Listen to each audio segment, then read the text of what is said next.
Sa loob ng San Pedro Community, bawat Sabado may kwento.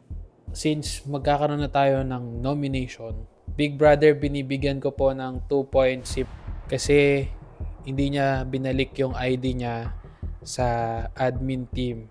Inuwi po niya. Kuya, ang sunod ko pong inonominate si... Kilala niyo po ba yun? 3 points po para sa kanya. Kasi po kuya, gabi na. Nagchat-chat pa siya ng mga dapat gawin.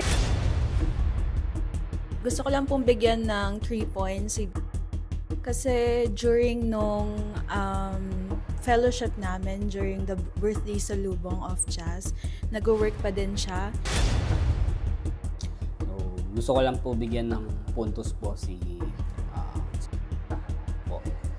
binibigyan ko po siya ng 3 puntos dahil po sobra pong energetic po niya and talagang he's willing and able to extend more time after po ng big service kahit na wala na po kaming energy.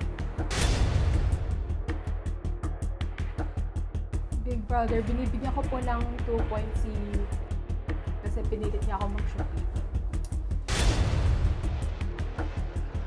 Bibigay ko naman yung 2 points para kay kasi binitawan niya lahat ng responsibilidad, Big Brother. Hinayaan niya kaming maiwan dito. Ngayong November 22, abangan kung sino ang napili.